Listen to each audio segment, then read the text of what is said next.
jami'il mahjama wujuda langsung ashabi rasulillah wa azwaji rasulillah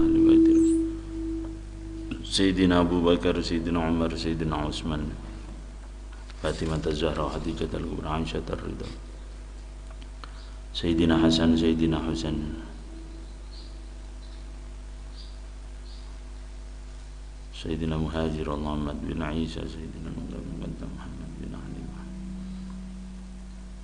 Sultanil Awliya, Sayyidina Syekh Abdul Qadir Al-Jilani, Sayyidina Abil Hasan Asy'ari bin Abbas bin Ta'ilah, Sayyidina Abi Ahmad Al-Badawi, Sayyidina Ahmad Ar-Rifai,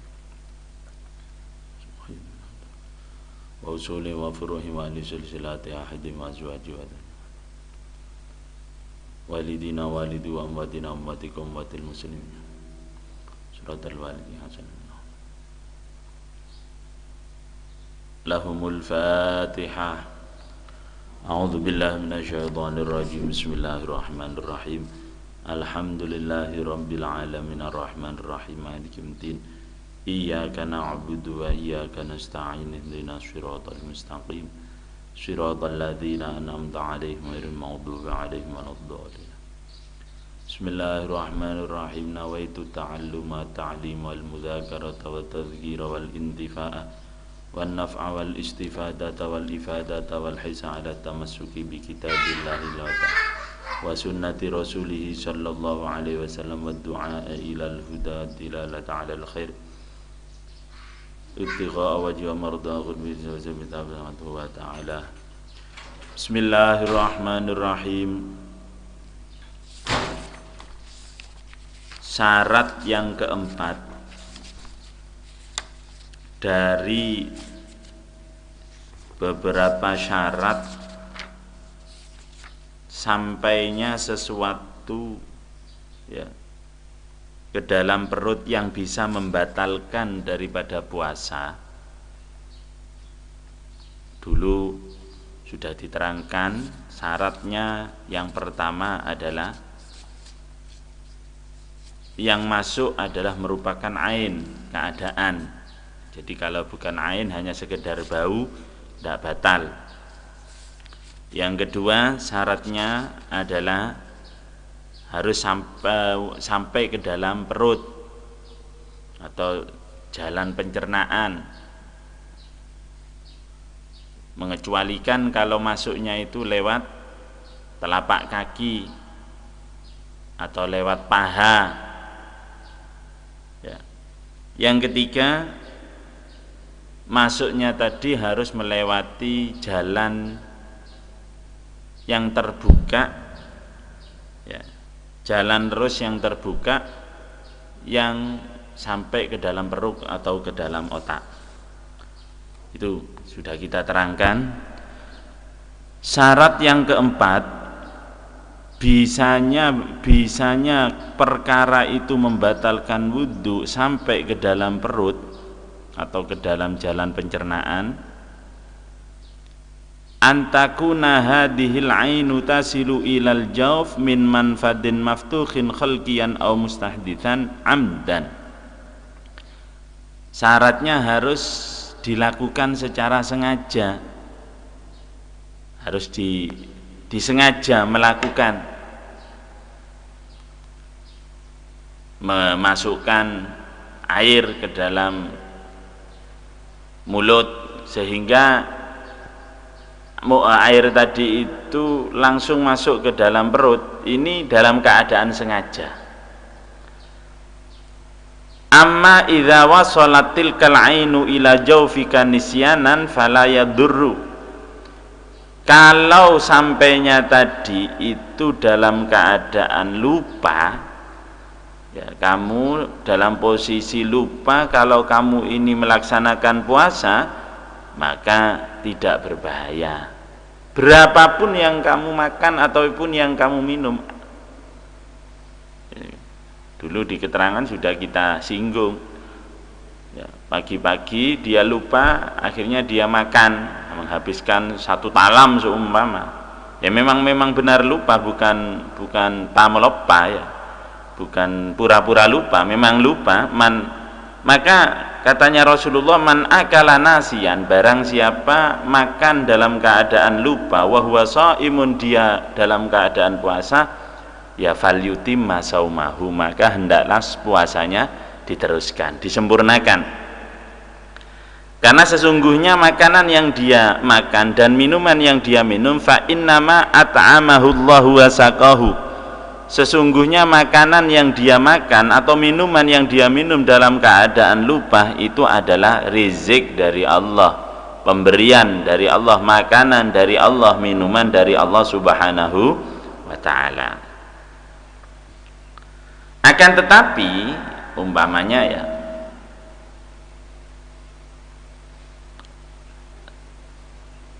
tetap puasanya berkelanjutan dan tidak wajib qada, artinya puasanya sah ya, artinya puasanya sah. Hanya saja ada pendapat daripada Al-Imam Malik radhiyallahu ta'ala anhu, walaupun dia makannya dalam keadaan lupa, ini menurut Imam Malik yajibu alaihil qada, wajib dia itu melakukan qada puasanya. Tapi ini pendapat Imam Malik. Pendapat kita ma'asyiras Syafi'i, kalaupun dalam keadaan lupa, berapapun banyak kadar yang dia makan, sedikit ataupun banyak, tetap puasanya sah dan tidak wajib qada. Sesungguhnya makanan itu rezeki dari Allah Subhanahu wa ta'ala. Syarat yang keempat, asyartul khamis, syarat yang kelima, antakuna hadhil ainu min a'yanid dunya kharaja bidzalika ma law kanat min a'yanil jannati.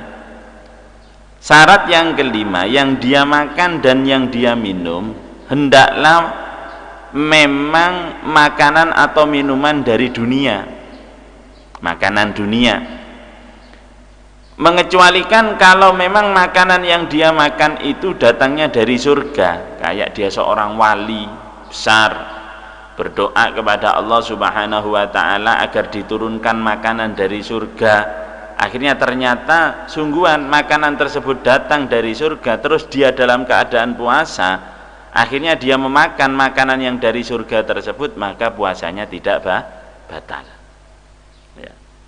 Tentunya wala yata'atta fid dunya ayyatana walal insan syai'un min a'yanil jannah illa idza kana mujizatan linabiyyin au karamatan liwaliyin. Tentunya tidak mungkin selama kita hidup di dunia ini akan mengkonsumsi makanan dari surga, itu tidak mungkin, kecuali yang memakan tersebut adalah merupakan mukjizat seorang nabi dan karomah seorang walinya Gusti Allah.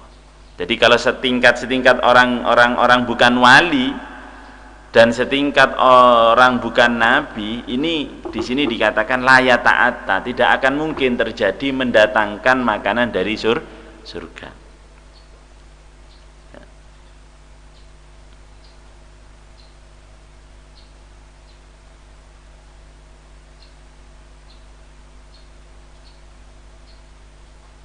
Allahumma inna antakuna karamatan wa karam. Kalau memang wali tidak ada yang tidak mungkin.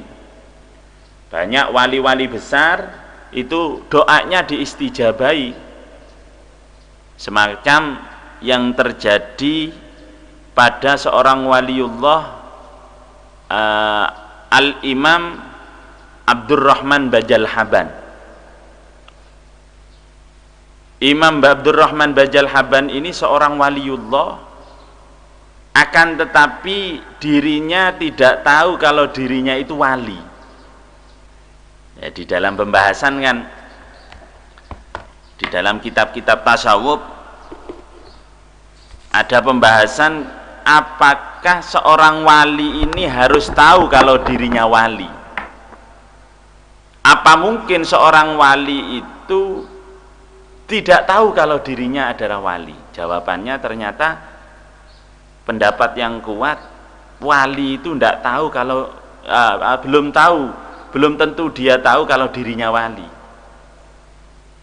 ya.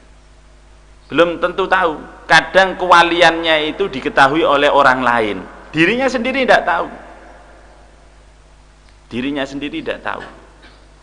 Jadi ada istilah la ya'riful wali illal wali, tidak mengetahui wali kecuali sesama wali. Itu pun kalau memang walinya adalah setingkat. Kalau memang walinya itu di atasnya, kadang wali yang lain tidak tahu kalau dia itu wali yang lebih besar.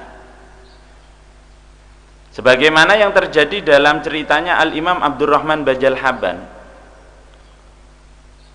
Al-Imam Abdurrahman Bajal Haban ini terkenal seorang yang sabar menghadapi istrinya. Istrinya pemarah, istrinya kereng, ya. Pagi-pagi Abdurrahman Bajal Haban, kebiasaan orang pergi untuk bekerja, untuk mencari nafkah. Abdurrahman Bajal Haban meneruskan wiritannya. Istrinya marah-marah. Orang sama ke sawah, orang sama ke pasar, kamu kok hanya memegang tasbih? Apa istri kamu akan diberi makan tasbih? Ya. Setiap hari. Tapi Abdurrahman Bajal Haban ini menghadapi istrinya yang pemarah, ini sabar, bahkan ridho. Ya. Ridho ini kedudukan yang tinggi di dalam ilmu tasawuf, di dalam ilmu hati. Ridho ini nerima, rela. Kalau sabar ini masih ada usaha, tapi kalau ridho ini sudah lega hatinya, mau diapakan dia ridho. Syekh Abdurrahman Bajal Haban ridho, ya Allah, saya ridho diberi istri mak lampir ini, ya Allah, ridho saya, ya daripada nanti di peristri orang lain, mungkin dia tidak kuat menghadapi dia, biarlah bu, ya, biarlah saya pelihara, ya. Setiap hari pokoknya gigir melolo. Dan Abdurrahman Bajal Haban menghadapi dengan sabar. Setiap gigirin sebine, alhamdulillah radio rosak lamonnya, ya. Akhirnya suatu ketika Al-Imam Abdurrahman Bajal Haban ini mungkin sudah puncaknya, istrinya marah, akhirnya dia itu agak tidak tahan, mungkin saking kebebes, sudah terlewat, ya, kelewatan marahnya, akhirnya dia keluar dari rumah untuk mencari hiburan. Jadi kalau dimarahi istri, ya, kita tidak kuat, ya sudah, keluar saja cari hiburan dulu, cari hiburan, ya, sambil menenangkan hati kita. Memang rata-rata ulama-ulama besar, wali-walinya Allah itu katanya istrinya itu kereng-kereng. Al-Imam Khalil Bangkalan, Syekh Khalil Bangkalan semacam itu. Kiai Hamid itu, ya, itu dulunya semacam itu, ya. Al-Imam Abdurrahman Bajal Haban akhirnya keluar dari rumahnya, ya. Sampailah dia di satu gunung, ada goa di dalam gunung tersebut. Katanya Abdurrahman Bajal Haban, mungkin saya menenangkan diri, saya mau uzlah, saya mau nyepi dulu ke dalam goa. Ternyata ketika masuk ke dalam goa, ternyata dalam goa itu sudah ada 3 orang yang mendahuluinya. Sudah ada 3 orang yang terlebih dulu bertapa dan uzlah menyepi di dalam goa tersebut. Akhirnya Abdurrahman Bajal Haban meminta izin, Pak, saya minta izin mau juga ikut-ikut bertapa, ikut uzlah di dalam goa ini. Katanya 3 orang tersebut, ya silahkan, ini goa miliknya Allah kok, saya mau melarang bagaimana, tapi nanti kalau waktunya makan, kamu harus berusaha sendiri. Maksudnya, ya kalau waktunya makan kamu harus berusaha sendiri, karena kita itu setiap makan berusaha sendiri. Oh ya sudah, tidak apa-apa. Akhirnya ikut bertapa uzlah, zikir. Isinya uzlah itu zikir, ya, kepada Allah, bukan uzlah menyepi pas, ya, sebarang beda saya lakonin. membaca Al-Quran, wirid, ya. Sampai kepada waktu menyamakan, ya, mereka bertiga atau berempat dengan Syekh Abdurrahman Bajal Haban keluar dari goa. Ayo waktunya makan, kita cari makan, katanya Syekh Abdurrahman Bajal Haban. Oh mungkin kita mau bekerja atau ke warung dan lain sebagainya. Saya sudah siap kalau untuk bekerja, dan saya siap kalau memang nanti waktunya makan karena saya bawa uang, ya. Ternyata keluar dari goa, masing-masing 3 orang ini berdoa kepada Allah. Satu berdoa, ya Allah, setelah berdoa ada makanan langsung turun dari langit. Aduh, katanya Syekh Abdurrahman Bajal Haban, ini bukan sembarang orang ini. Yang kedua semacam itu, yang ketiga juga semacam itu. Jadi sudah dapat satu piring makanan yang turun dari langit. Lah ini yang kita maksud tadi itu, makanan yang turun dari surga. Akhirnya katanya 3 orang setelah mendapatkan jatah makanan dari Allah turun dari langit, katanya Syekh Abdurrahman Bajal Haban,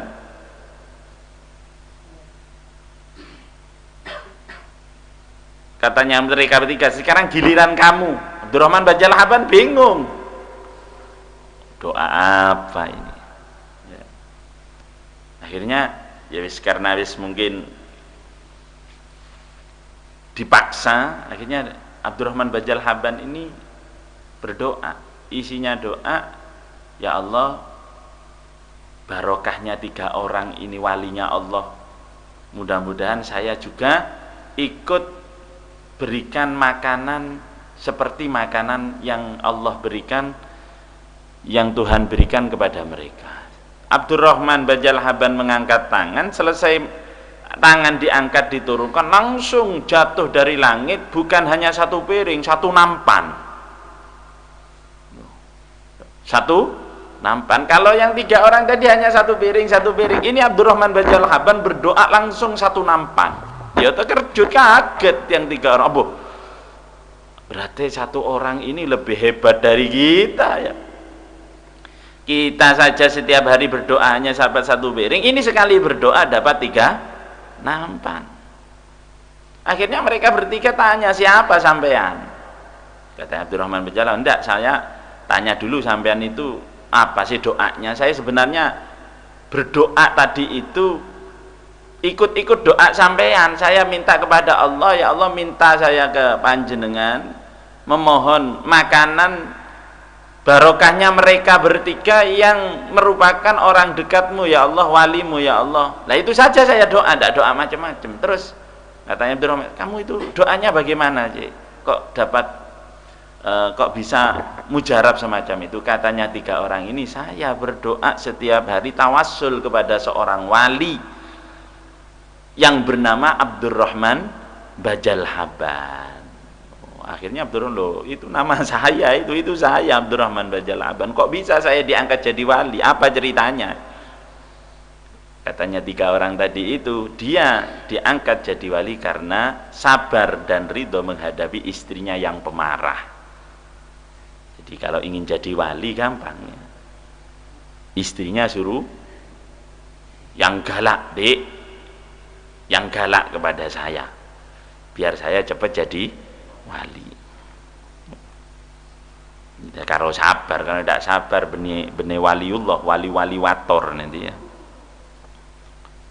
Jadi kejadian semacam itu karomah. Jadi kalau orang biasa tidak mungkin mendatangkan makanan dari surga. Jadi ada seorang wali berdoa kepada Allah Subhanahu wa ta'ala, akhirnya diberi makanan dari surga, dia dalam keadaan puasa, akhirnya makanan tadi dimakan, maka puasanya tidak batal. Ya, sebenarnya ini sudah kehendak Allah, bukan walinya, ya. Walinya. Jadi keramatnya Allah, keramatnya seorang wali, mukjizatnya seorang nabi, ini karena memang perbuatan Allah, bukan karena walinya, bukan karena nabinya. Itu semuanya perbuatan Allah, min fi'lillah. Allah ini adalah mampu untuk melakukan sesuatu. Jadi Allah yang membuat, Allah yang melaksanakan, bukan walinya. Kalau walinya dan nabinya sama manusia seperti kita, sama. Ya banyak kejadian-kejadian yang semacam itu. Habib Syekh Boto Putih yang di Surabaya itu, suatu ketika Habib Syekh ini diuji oleh ayahnya. Katanya ayahnya, kamu benar-benar wali kalau memang kamu mendatangkan kurma langsung dari Mekah. Akhirnya Habib Syekh berdoa, bukan hanya dari Mekah yang datang, kurma langsung datang dari surga. Ya, Habib Syekh ya, Boto Putih. Yes. Itu syarat yang kelima. Syarat yang kelima, makanan yang dimakan, minuman yang diminum tadi itu bisa membatalkan puasanya kalau memang bukan makanan dari surga. Bukan minuman dari surga, tapi makanan-makanan yang ada di dunia dan minuman-minuman yang ada di dunia. Syarat yang kelima. Kita teruskan. Asyartus sadis al-ikhtiyar. Syarat yang keenam bisa membatalkannya puasa kalau memang dilakukan dalam keadaan tanpa terpaksa atau tanpa dipaksa. Ikhtiar menurut keinginannya sendiri tanpa ada paksaan. Lain kalau memang dia makan dan dia minum, ini dipaksa. Ya, dipaksa, kamu harus makan, kalau tidak makan kamu saya bunuh, umpamanya. Ada orang puasa, ya, akhirnya dipaksa untuk membatalkan puasa, maka makanan dan minuman yang dia makan dan dia minum tadi itu tidak membatalkan puasa, asalkan pemaksaan tersebut harus memenuhi 3 atau 4 syarat. Ya, harus memenuhi 4 syarat. Bukan hanya dipaksa masalah puasa saja. Umpamanya kamu dipaksa supaya tidak sholat, kamu jangan sholat, kalau kamu sholat saya akan bunuh. Umpamanya kita bekerja di pabrik ya, dan lain sebagainya. Kamu tidak boleh sholat Jumatan, kamu saya pecat ya. Itu bagaimana pemaksaan semacam itu? Akhirnya kita tidak sholat ya. Nah ini tidak berdosa kalau memang pemaksaan itu memenuhi 4 syarat. Syarat yang pertama, ayyakunal mukrih qadirun ala tahqiqi ma haddada bihi. Syarat yang pertama, hendaklah orang yang memaksa tadi itu bisa untuk merealisasikan atau mewujudkan ancamannya. Saya ulangi lagi, ayyakunal mukri qadirun ala tahqiqi ma haddada bihi. Orang yang mengancam, yang memaksa tadi itu, ini yakin kita dia bisa melaksanakan ancamannya ya. Idza ajbara sahsun shaiman alal akli awi syurbi wa haddadahu bi uqubatin syadidatin la tuhtamalu ghaliban fa akala fala yadurru. Jadi kalau kita diancam, seorang yang berpuasa diancam untuk membatalkan puasanya dengan ancaman yang kita tidak bisa untuk menahan, akan dibunuh, akan ditembak, akan disakiti, kita tidak bisa menahan ya, akan diiris jari-jari kita, atau akan kita diberhentikan dari pekerjaan kita sementara sudah tidak ada pekerjaan yang lain ya, sudah tidak ada pekerjaan yang lain yang halal yang semacam itu, maka boleh kita membatalkan puasa, boleh, tapi puasanya tidak batal, tidak ada apa-apa. Awas, ayo kamu harus membatalkan puasa, kalau tidak membatalkan kamu akan saya ketok kupingnya, saya akan putus kupingnya. ini tidak apa-apa kita batalkan, asal yang mengancam ini memang bisa untuk melaksanakan pemotongan kuping tadi itu, mampu merealisasikan. Mengecualikan kalau yang mengancam ini adalah anak kecil seumpama. Awas Pak, sambil bawa todi, ya. Awas, kalau kamu tidak membatalkan puasa, kamu akan saya bunuh, sambil bawa pisau. Yang diancam orang besar, yang mengancam anak kecil. Ya, ini katanya yang diancam, ya, oh saya dipaksa sudah, mumpung saya lapar ini ya.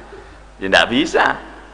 Kenapa? Karena yang mengancam ini tidak akan bisa untuk melaksanakan apa yang menjadi ancamannya. Kamu kalau tidak membatalkan puasa, kamu akan saya sijen, akan saya penjara. Sementara yang ngucap semacam itu orang-orang tani biasa, tidak punya penjara, tidak punya apa. Habis, batalkan puasamu, kalau tidak batal saya penjara kamu. Ya, bukan polisi, bukan apa. Ya. Berarti ancamannya ini tidak berguna. Ataupun yang mengancam ini orang yang lemah, orang yang stroke, atau orang pincang, orang yang gerakannya itu sudah tidak lincah lagi, ya, dengan membawa gunting. Pak, awas, ya, jelena kaekaan, ya. Awas, kalau tidak batal puasanya akan saya putus kuping kamu. Ya. Sementara yang diancam besar, tinggi, sehat, ya. Ya, tidak boleh kita, oh saya diancam sudah berarti saya harus makan. Ya tidak bisa, batal puasanya. Karena apa? Yang mengancam ini tidak potongan. Itu yang pertama. Nah, apapun yang terjadi, apapun, ancaman bukan hanya puasa saja, apapun. Jadi congok, kita lihat yang mengancam, di potongan apa tidak, ya, bisa melaksanakan ancamannya apa tidak. Ini yang pertama. Yang kedua, ayyakunal mukrah ajizan ala daf'i ma huddida bihi. Yang kedua, yang diancam juga tidak bisa untuk melepas dari ancamannya, karena dia itu lemah, rakyat biasa yang mengancam seorang jenderal polisi, ya, dia tidak bisa untuk melawan, ya. Dia tidak bisa untuk menolak ancamannya. Maka ancaman yang semacam itu kalau kita lakukan tidak membatalkan puasa. Yang ketiga, bentuk ancamannya itu, ya, kita memang tidak kuat sudah, dibunuh, dipotong kupingnya, dipenjara, ya, atau dipukul. Tapi kalau bentuk ancamannya itu kita masih kuat, awas kamu kalau tidak puasa saya jewer kuping kamu. Ya. Mun kita apa saya kopes kupingnya. Mun karo kopesan kuping. Ya. Kalau hanya sekedar jeweran kuping, kalau sekedar hanya jiwitan, ya kita bisa untuk menahan dan melawannya. Maka kalau kita hanya sekedar diancam dengan sekedar jeweran kuping, ini ya jangan kita batalkan puasanya. Kalau kita jangan kita laksanakan ancamannya. Kalau kita laksanakan berarti puasanya kita adalah batal. Sekarang kalau ancamannya itu dia akan dihina, diolok-olok, cak-kocakin, utamanya zaman sekarang di media massa, ada seseorang diancam kalau tidak akan disebarkan kejelekannya, akan dicak-kocakin, akan dipisui dan lain sebagainya di depan orang. Ini bagaimana ancaman semacam itu? Oleh ulama fikih mengatakan itu tafsil. Kalau memang yang diancam orang yang punya harga diri dan punya kedudukan tinggi, kayak para kiai, para pejabat dan lain sebagainya, kalau dia diolok-olok, kalau dia itu dihina, akan menggugurkan martabatnya, maka boleh dia mengikuti ancamannya. Tapi kalau orang-orang biasa, ya benare cak-kocakin orang, setiap hari sudah diolok-olok, setiap ke pasar patek umpama biasa saja, ya dia tidak ada pengaruh apa-apa. Setiap sekanjaan, ya satu teman, satu sama-sama jual-jualan, ya cak-kocakin, oh bunggel ya umpama, dia tidak ada pengaruhnya, ya sudah, itu berarti ancamannya tidak ada manfaatnya. Itu yang ketiga. Jadi yang ketiga, hendaklah ancamannya, bentuk ancamannya itu dia tidak kuat untuk melakukan. Yang keempat, tidak ada pilihan ancamannya itu, ya, tidak ada pilihan, ya. Jadi alla yakuna laka ikhtiyaran fi sa'ili dakrata fa in akhta laka final khubzi fatakul hadar kursi fakit fakot, ya. Jadi tidak ada pilihan. Kalau masih ada pilihan, ya bukan ancaman, ya bukan ancaman. Ayo, kamu harus membatalkan puasa Sabtu, makan roti 1 apa 4, ya kita punya pilihan. Ya jangan kalau roti 1 ya kita terus memakan yang 4, ya, karena nanggung seumpama nanggung situng tambahin boleh bae aja tetap. Ini yang hubungannya dengan puasa. Tuh, batal puasa yang pertama apa kemarin? Sampainya sesuatu keadaan yang kelihatan, yang ada bentuknya ke dalam perut atau ke dalam otak dengan keterangan yang sudah saya terangkan secara gamblang. Itu batal puasa yang pertama. Kita terangkan batalnya puasa yang kedua. Al-qai'u amdan. Batalnya puasa yang kedua, muntah dengan secara sengaja. Ya, muntah dengan cara sengaja.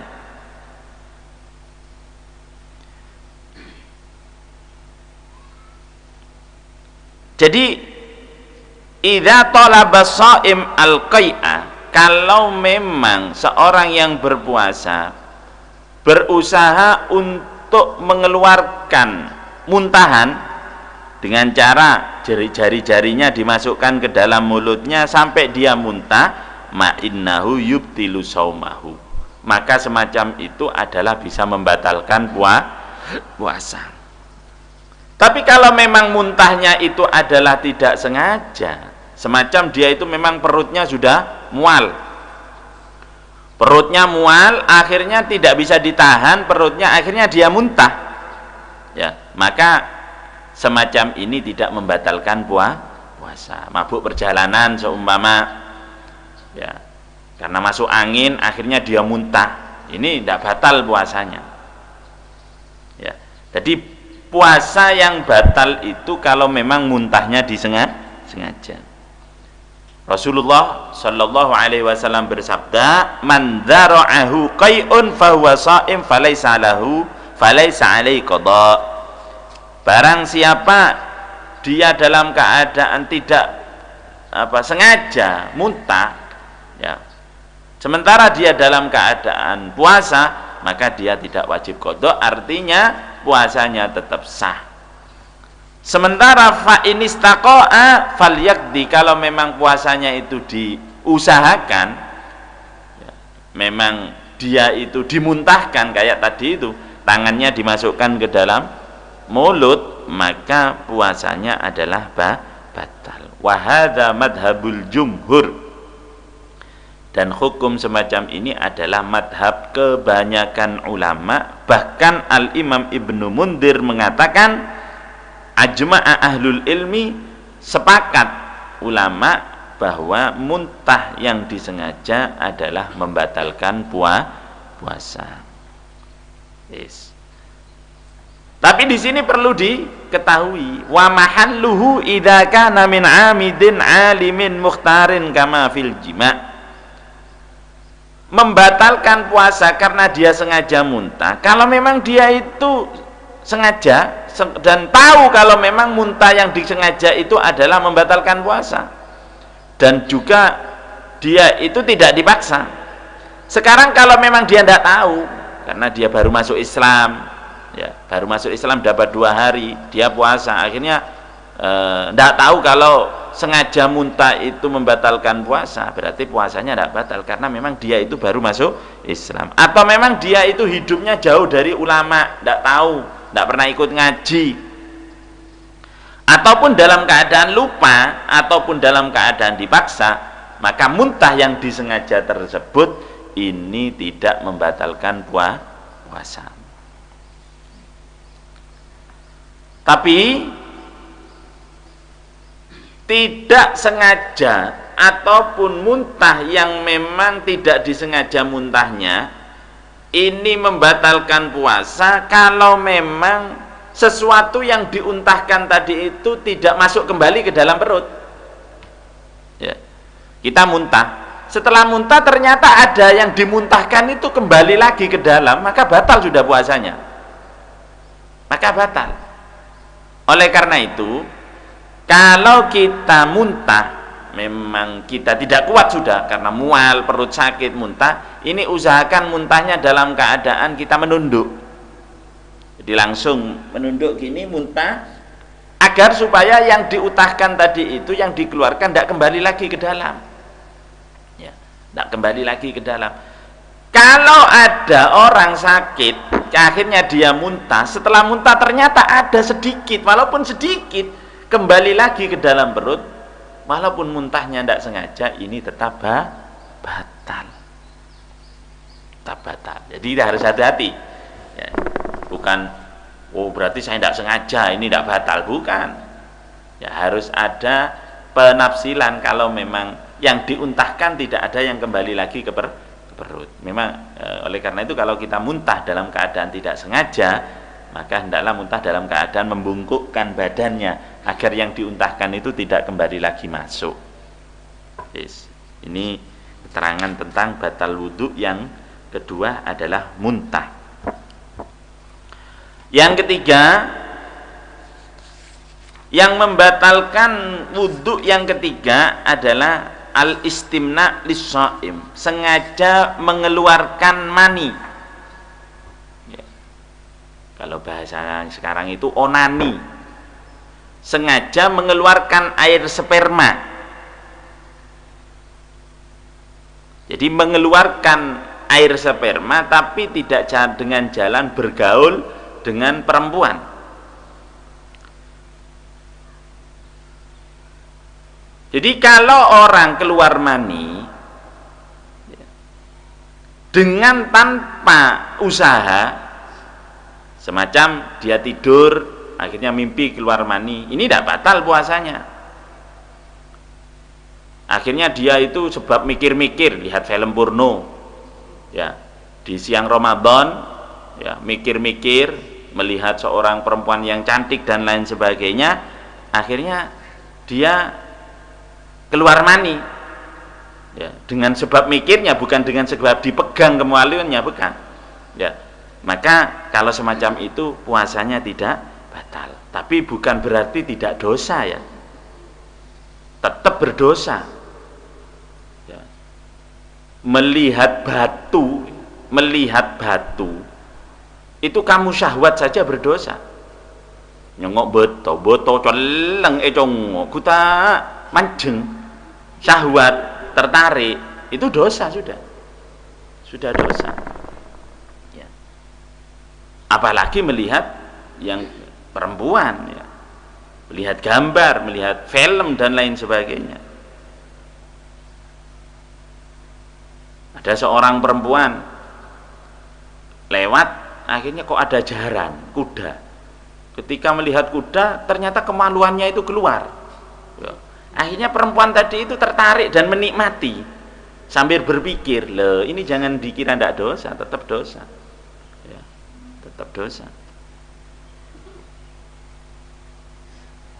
Jadi, urusan dosanya tetap dosa, tapi puasanya tidak batal. Yang membatalkan puasa itu apa? Yaitu tadi, istimna, onani, mengeluarkan mani dengan secara sengaja. Ini batal langsung, walaupun tidak dengan cara mengumpuli seorang perempuan. Kenapa kok ini kenapa? Iya dosa juga sama, dosa sama. Kenapa orang onani atau istimna ini dosa? Ya. Li'annahu akhraja nutfatan qad yakhluqullahu minha unas. Karena dia dengan sengaja mengeluarkan air mani, yang mana air mani ini adalah sesuatu yang oleh Allah rencananya akan dibuat manusia, ya, dengan jalan yang tidak sah, dengan jalan yang jalan yang jelek. Karena di setiap air mani ini, di situ ada jutaan Ya. Di situ ada jutaan apa istilahnya sel ya, jutaan sel yang mana itu jutaan tadi itu bisa untuk jutaan tadi itu merupakan cikal bakalnya makhluknya Allah Subhanahu wa taala.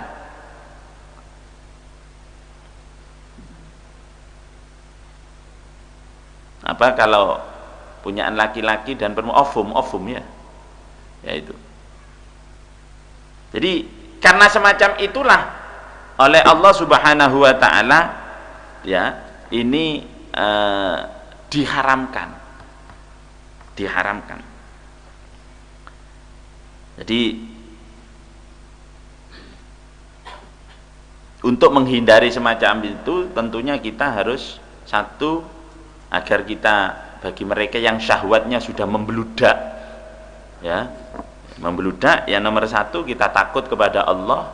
Kalau tidak memungkinkan untuk masih kawin ya, tidak memungkinkan untuk nikah ya, satu kita memperbanyak takut kepada Allah. Yang kedua adalah puasa, memperbanyak puasa ya, karena ya ma'syaros syabab, katanya Rasulullah, wahai pemuda, man istata'ta minkumul ba'a falyatazawwad, kalau memang kalian itu punya bahan untuk kawin ya duli cepat kawin ya, tidak usah diolor-olor kawin itu ya.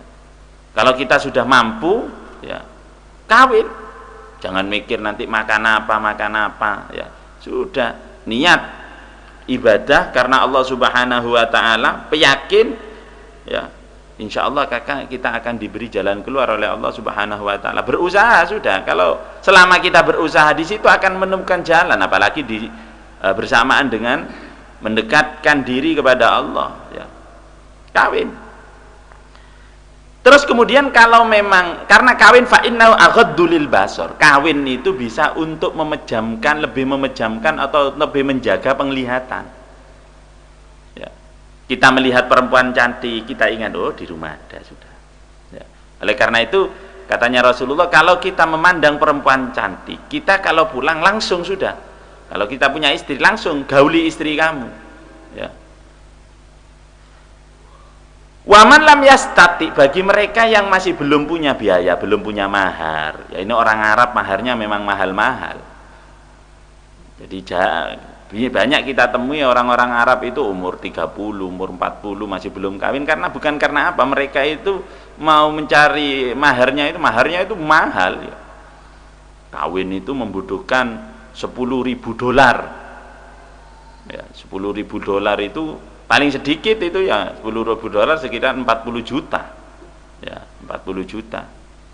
Semuanya biaya itu ditanggung suami. Jadi enak jadi orang Indonesia. Memang orang-orang Arab itu kalau diceritakan tentang ke Indonesia, saya ingin Indonesia, sudah kawin dengan orang Indonesia. Orang Indonesia cukup 1.000 ya seumur hidup.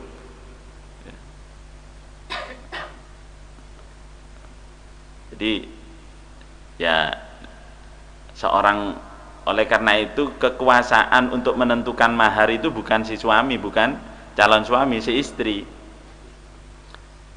Saya pernah mengangkat seseorang ya, sedang saya laki tanya lagi saya laki, berapa mas kawinnya? Saya ketebu. Saya pikir kok murah sekali saya ketebu.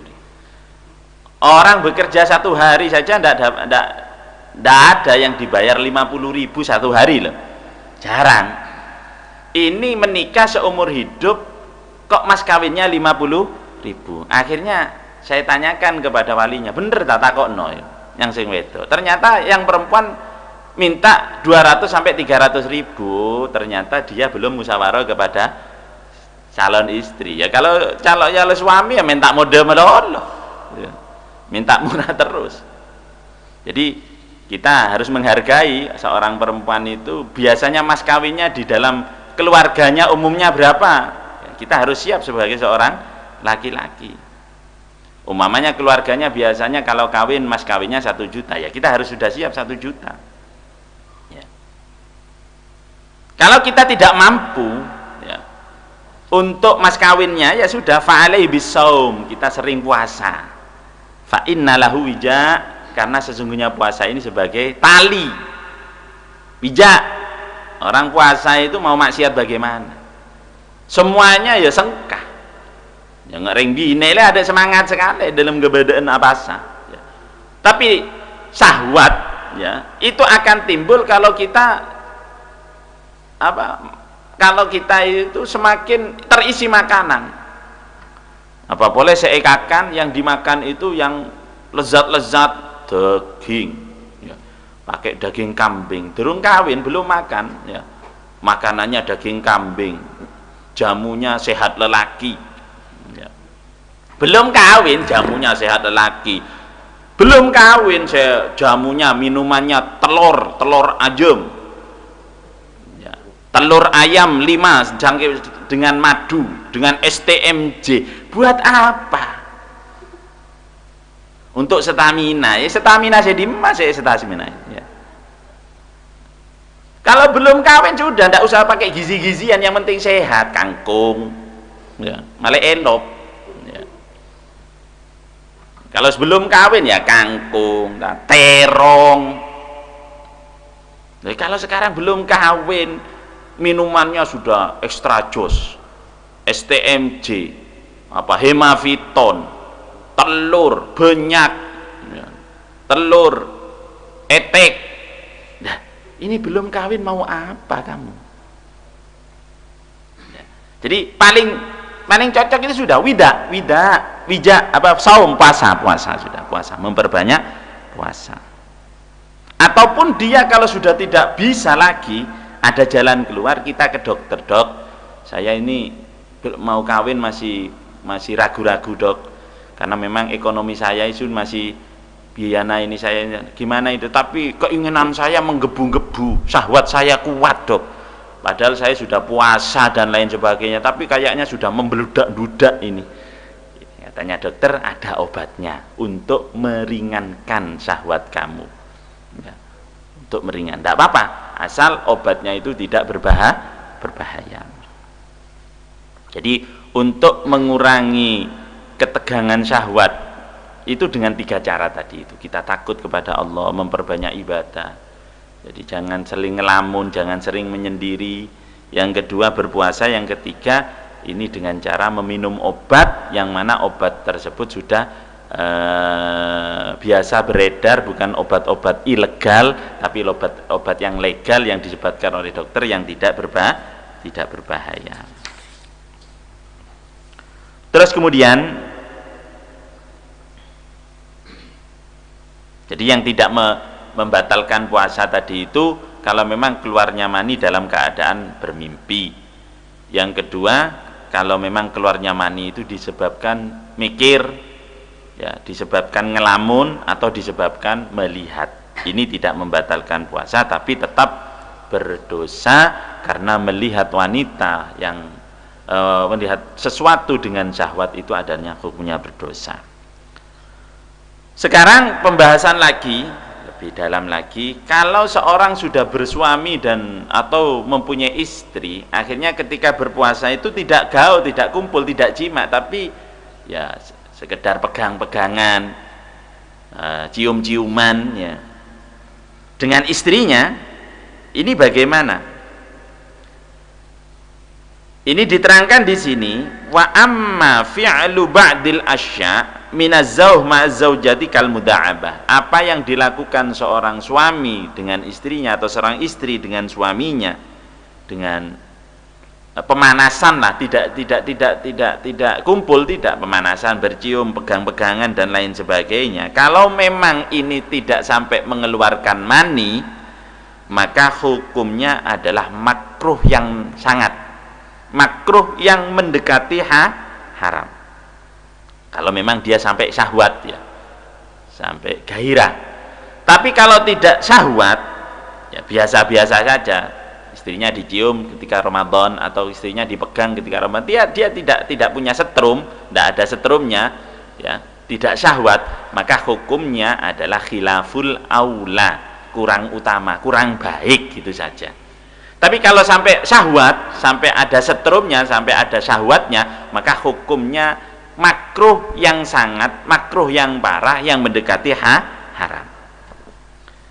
Apa dasarnya? Hadisnya Rasulullah Shallallahu Alaihi Wasallam, yang diceritakan oleh Sayyidatina Aisyah. Sayyidatina Aisyah itu pernah berkata, Inna Rasulullah kana yuqabbilu ba'da azwaji wa huwa shaimun. Rasulullah itu pernah dalam keadaan puasa mencium sebagian istrinya dalam keadaan puasa. Ini yang menceritakan istri beliau Sayyidatina Aisyah. Tapi ketika menceritakan ini, katanya Sayyidatina Aisyah, Rasulullah pernah mencium sebagian istrinya. Tidak diterangkan siapa sebagian istrinya itu. Pernah mencium sebagian istrinya dalam keadaan puasa. Tapi Siti Aisyah setelah itu sumadhohikat, tertawa. Oh, katanya yang meriwayatkan hadis, oh sebagian istrinya yang dicium itu berarti ya Siti Aisyah sendiri. Ya, Siti Aisyah sendiri. Lah, ini menjadi tanda bahwa mencium istrinya ini boleh kalau tidak tidak mendatangkan syahwat. Karena ketika itu Rasulullah mencium istrinya dalam keadaan tidak syahwat, ya. Amlakum liirbihi, karena beliau itu bisa menahan ketika itu tidak dalam keadaan syahwat. Ya boleh saja. Tapi walaupun boleh, lebih baik kita tinggalkan. Karena apa? Dak ma yuribuk ila ma la yuribuk. Jauhkan sesuatu yang meragukan biar kalian tidak terjerumus ke dalamnya. Ya. Jadi apa? Kita tahu di situ tidak apa-apa, tapi takut kalau kita laksanakan kita akan terlanjur. Ya, lebih baik kita hindari. Utamanya yang jomblo-jomblo, ya, yang mau nikah atau yang mau kawin, kalau bisa jangan bulan Sya'ban akhir. Ya. Kok nikah tanggal 29 bulan Sya'ban, tanggal 28 bulan Sya'ban, dapat 2 hari puasa. Oh, ini bahaya sudah. Sudah bahaya ini. Oleh karena itu Rasulullah itu kalau puasa, kalau Ramadan ya lebih sering menjauhi. Bahkan kalau 21 ke atas Rasulullah ini lebih menghindar. Malam-malam harinya itu tidak berkumpul dengan istrinya. Memang spesialis untuk beribadah kepada Allah Subhanahu wa taala. Ya walaupun halal tetap lebih baik kita hindari. Takut nanti namanya setan, ya. Kemarin itu memang setan dibelenggu, tapi iblisnya kan masih keliaran. Ya, ratunya setan itu masih keliaran. Kalau setannya sendiri sudah terbelenggu, sudah dikecek, sudah dirantai, tapi iblisnya, ratunya itu masih berkeliaran, ya takut. Ya, kita akhirnya terjerumus ke dalamnya. Bukan saja nanti dosa, kita wajib membayar kifarat. Terjadi kumpul sama istrinya di bulan Ramadan, nanti paling berat ya, paling berat ya. Nanti kita terangkan di belakang.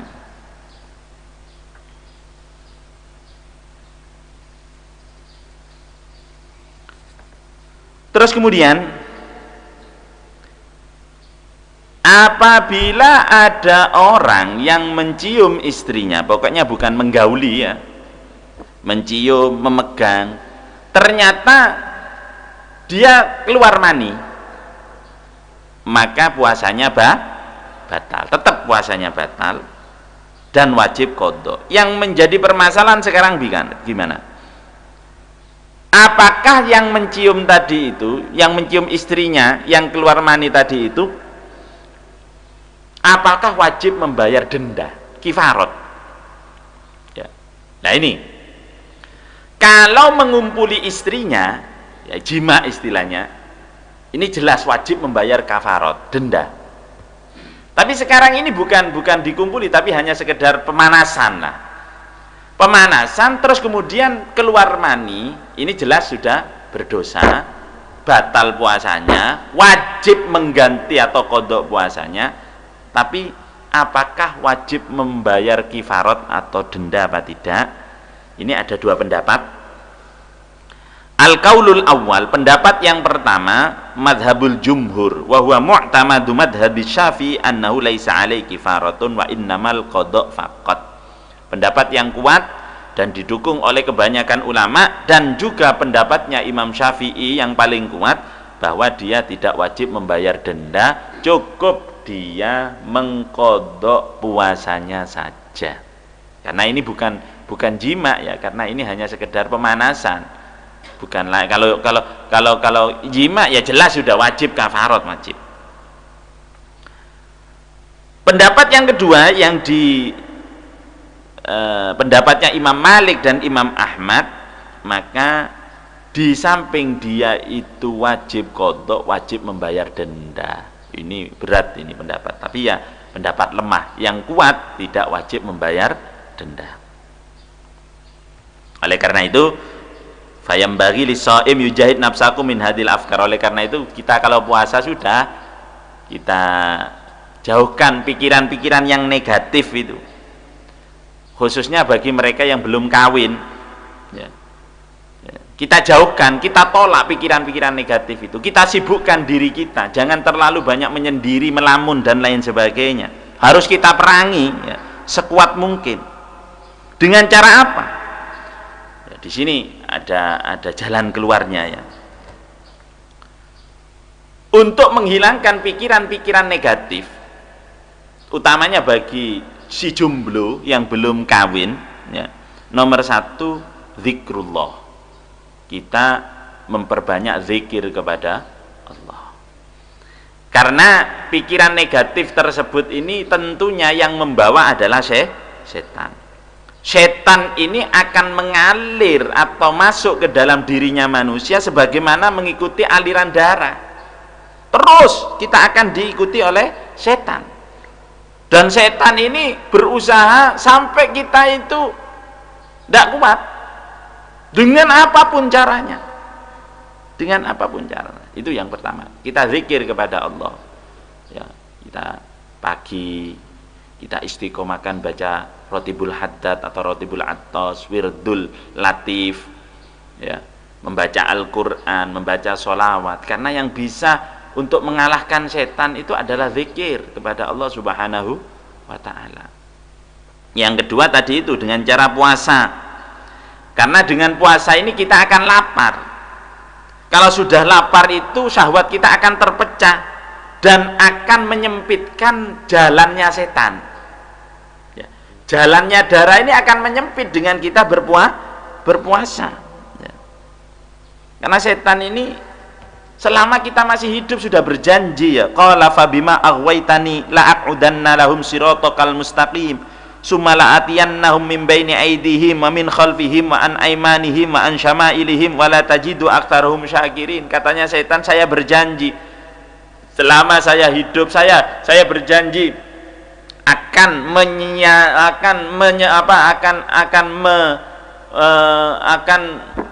menyesatkan orang-orang, akan menyesatkan anak keturunan Nabi Adam dari jalan yang benar. Ini sudah janjinya setan.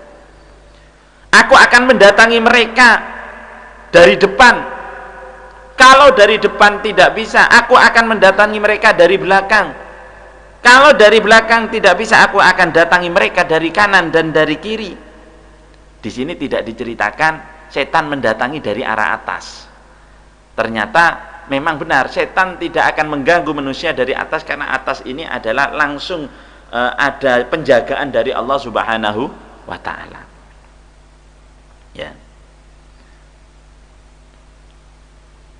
Dan kebanyakan pikiran-pikiran negatif ini akan datang kalau memang perut kita dalam keadaan kenyang. Ya, kalau sudah kenyang ini sudah, pikiran ini macam-macam sih. Tapi kalau lapar ya ini sudah. Ya, sebagaimana kita sekarang lapar, ya tidak usah, kita tidak ada kesempatan mikir kayak gitu, sudah mikir isinya bila dekik saya kapan kita berbuka puasa. Jadi itu jalan kita berzikir. Karena orang sudah berzikir, setan itu akan mundur. Ketika datang pikiran negatif kepada kita, langsung kita la ilaha illallah.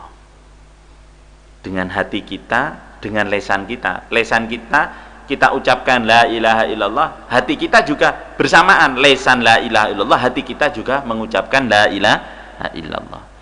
Ini umumnya sudah bisa mengusir pikiran-pikiran negatif ya. Apalagi la ilaha illallah atau zikir tadi itu, atau zikir-zikir Allah subhanahu, zikir dengan zikir-zikir Allah ini kita baca dengan 1 kali nafasan. Kenapa? Dalam wirdul bahr, hizib bahr itu kita membaca ayat kursi fi nafasin wahidat, 1 kali nafas. Karena memang dengan kita membaca 1 kali nafas ini sudah menyempitkan jalannya setan. Jadi kalau kita mampu, kita membaca wirid itu 1 kali nafasan, baca bismillahirrahmanirrahim. Dulu ada satu riwayat ya, orang kalau membaca Fatihah dengan 1 kali nafasan, ini ada riwayatnya ya. Ada satu hadis ya, membaca Fatihah dengan 1 kali nafas. Ini hadis diceritakan oleh Syekhul Akbar, Sultanul Arifin ya, ratunya orang-orang yang makrifat, Al-Imam Ibnu Arabi. Jadi hadisnya musalsal ini berantai. Katanya beliau di dalam kitab Futuhatul Makkiyah,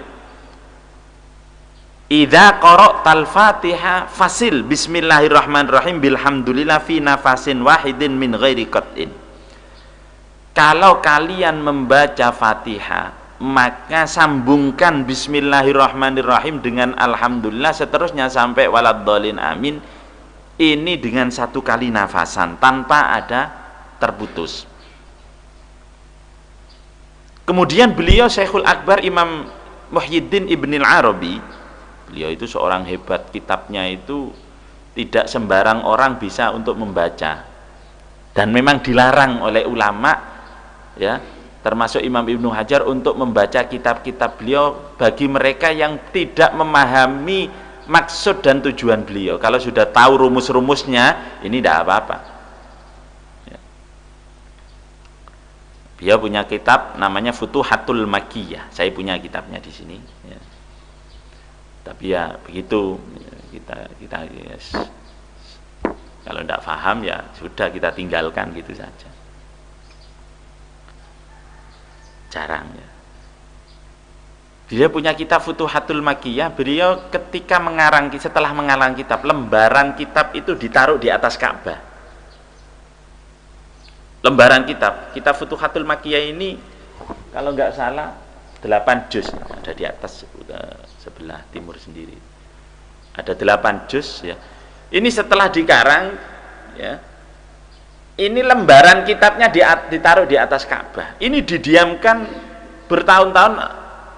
Setelah dilihat, lembaran itu tidak hilang tulisannya. Padahal dalam 1 tahun atau 2 tahun itu hujan, angin, semuanya. Jadi lembaran kitabnya itu tidak hilang, tulisannya tidak hilang, walaupun hujan, walaupun ada angin, tidak hilang. Ini termasuk karomahnya kitab Futuhatul Makkiyah yang dikarang oleh beliau. Beliau kemudian menyebutkan hadisnya.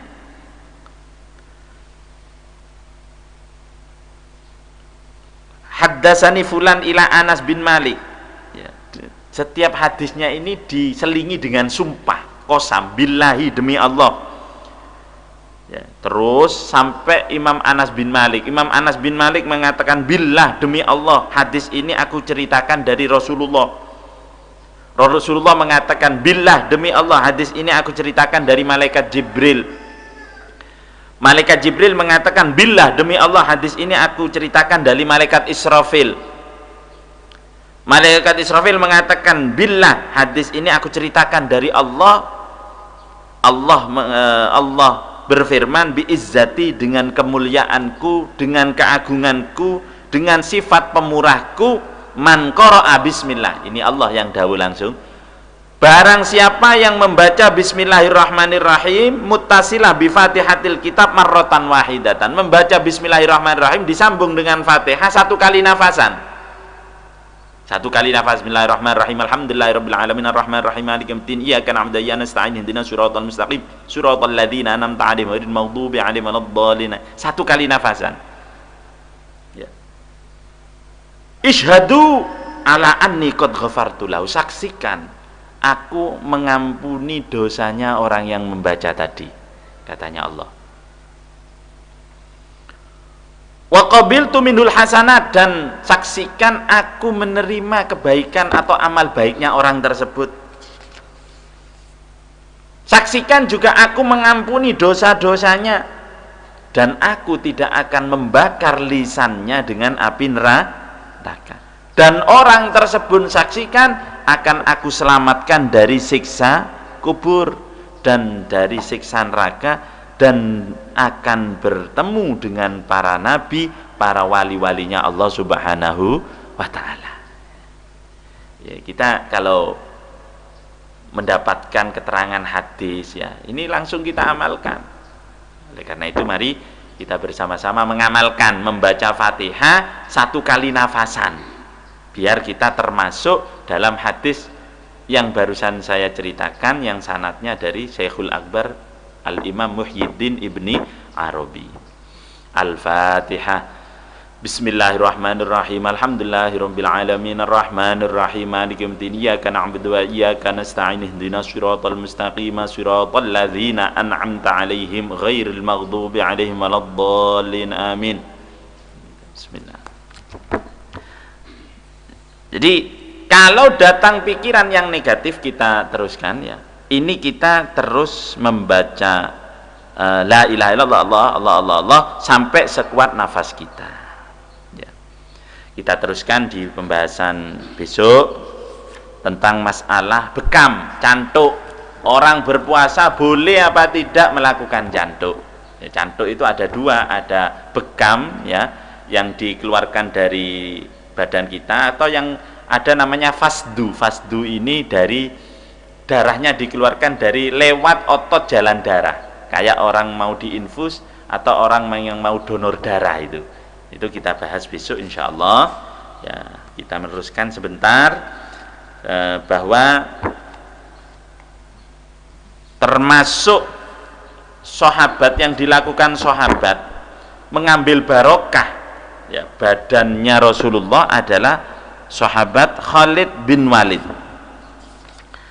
Khalid bin Walid ini suatu ketika perang Yarmuk, tengah-tengah perang dia kebingungan, enak-enak perang, dia kan panglima, ya. Dan perlu diketahui panglima Khalid bin Walid ini dalam hidupnya tidak pernah mengalami kekalahan dalam peperangan. Enak-enak perang, ya, berkecamuk, dia itu kebingungan. Bingung, ada apa Khalid, kok kamu bingung mencari sesuatu? Songkok saya hilang. Ya bayangkan, tengah-tengah peperangan masih bingung mencari songkok. Berkecamuk ini bingung. Yang tanya, deh, kamu itu mencari songkok ini sudah dalam keadaan genting kok mencari songkok ini? Apa songkok kayak apa yang kamu cari itu? Songkok kayak apa? Akhirnya tidak usah tanya-tanya, sudah, tolong carikan songkok saya. Akhirnya bala tentaranya, prajuritnya suruh mencari songkok. Ternyata setelah ditemukan songkoknya sangat jelek, ya. Faidan hiya qalan suat khilqah, songkoknya itu jelek sekali. Katanya prajurit, ya Allah, kamu ini kalau songkok kayak gini kamu bela-bela sampai suruh mencari di tengah-tengah berkecamuknya peperangan. Apa ini? Kamu masih bisa mencari songkok yang lebih baik dan lain sebagainya, katanya Khalid bin Walid. Lah, jangan kamu lihat songkoknya. Akhirnya songkok itu diambil, dibuka. Ternyata di situ ada sehelai rambut atau beberapa helai rambut, ya.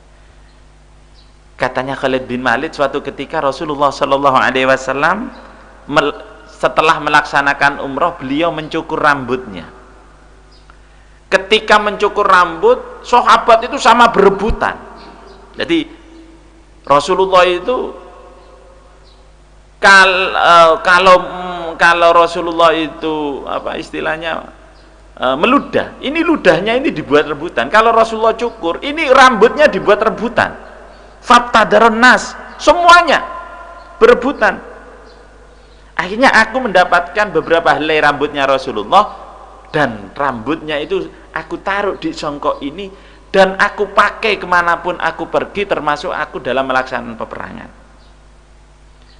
Katanya Imam Khalid, katanya Panglima Khalid bin Walid, aku tidak mengikuti peperangan selama songkok ini aku pakai, wahiyamai, selama songkok ini aku pakai, illa ruziktun nasroh, kecuali aku pasti diberi kemenangan. Ya Allah, setingkat Khalid bin Walid, panglima, macannya ya.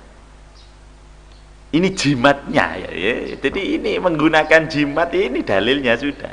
Asalkan yang memberi kemanfaatan dan memberi bahaya, jangan kita yakini rambut itu, tetap yang memberi kemanfaatan Allah Subhanahu wa ta'ala. Dimanapun peperangan yang aku ikuti, aku selama membawa songko ini, aku oleh Allah diberi kemenangan. Allah. Ini. Seterusnya, telapak Rasulullah, bekas telapak Rasulullah ini ternyata bisa untuk menyembuhkan penyakit. Ya.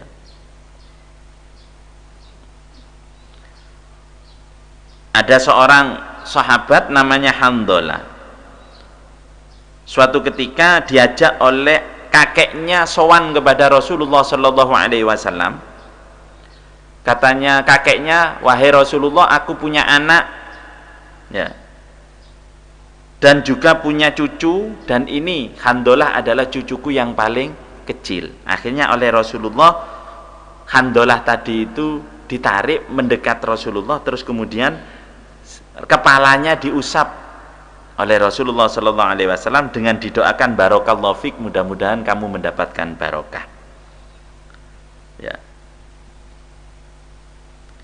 Karena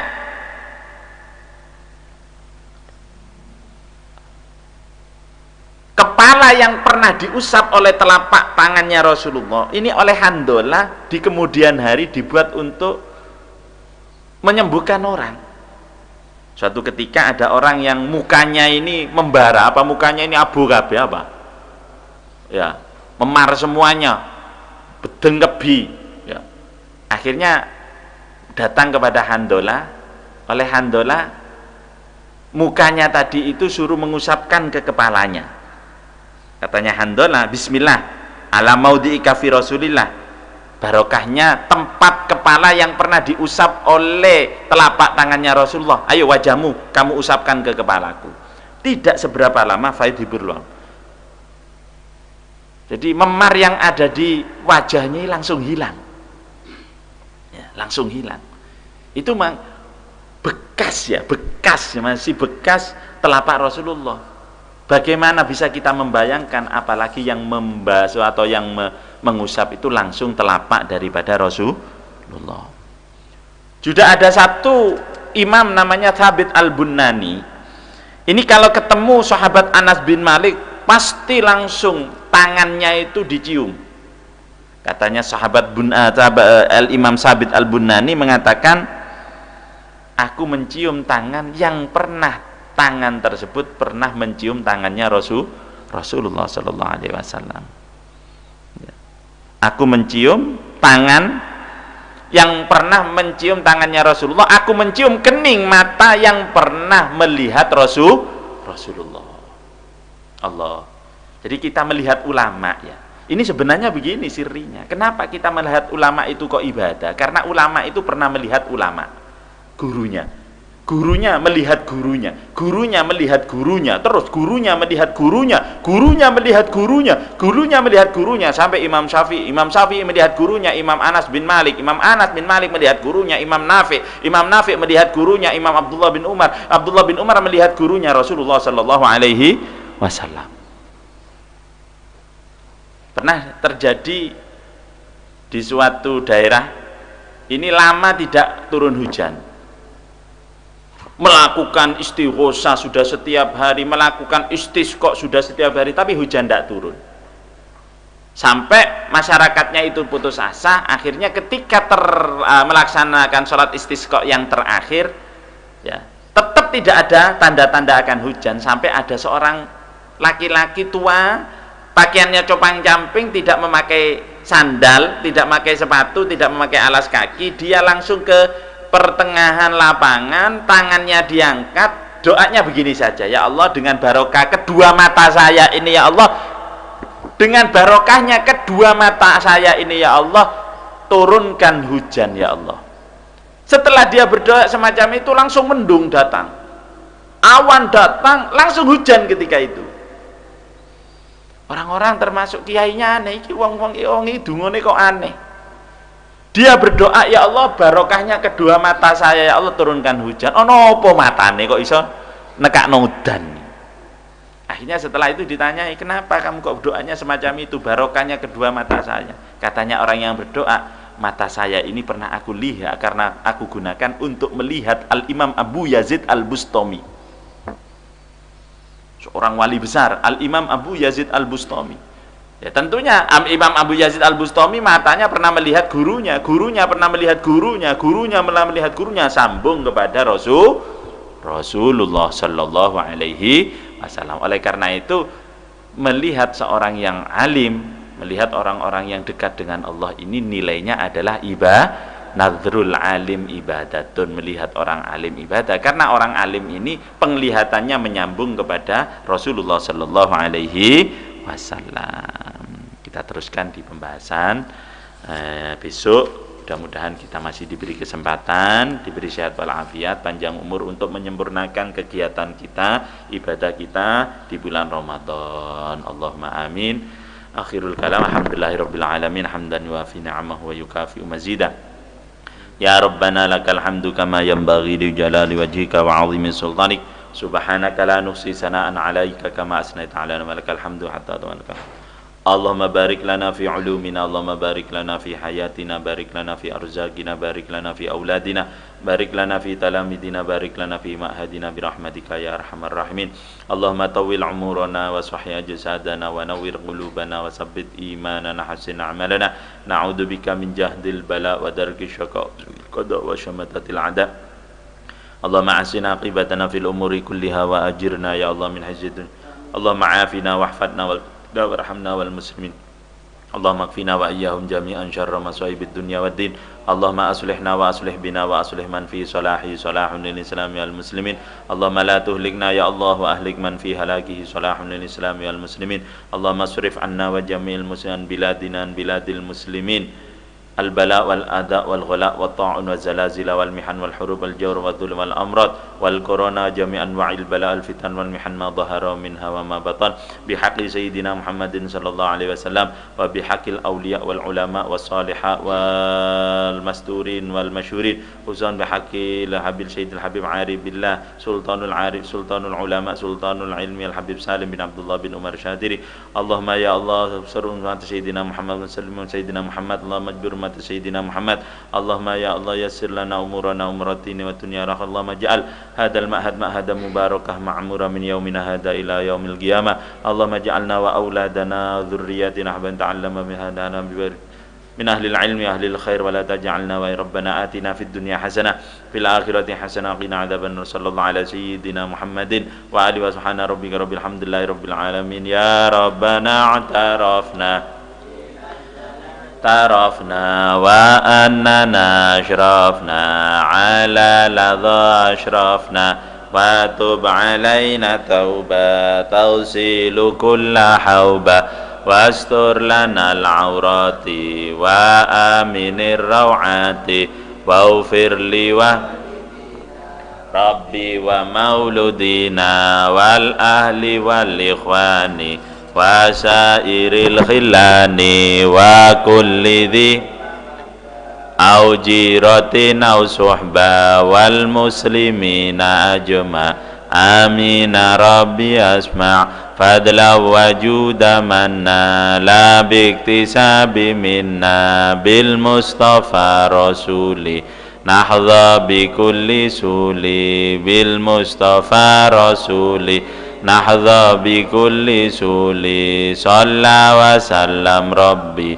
alaihi addal habbi wa alihi wa sahbi idada tashi suhbi walhamdulillahi fil bada'i wattan Subhana rabbika rabbil izzati amma yasifun wa salamun alal mursalin walhamdulillahi rabbil fi kulli lahdatin abada adada khalqi rida nafsi zinata arsy midada kalimatih li khamsatun utfi biha harral waba'il hatimah wal murtada wa ibnahuma wal fatima li khamsatun nutfi biha harral waba'il hatima al mustafa wal murtada wa ibnahuma wal fatima li khamsatun nutfi biha الحاتمة المصطفى والمرتضى وابنهما والفاتمة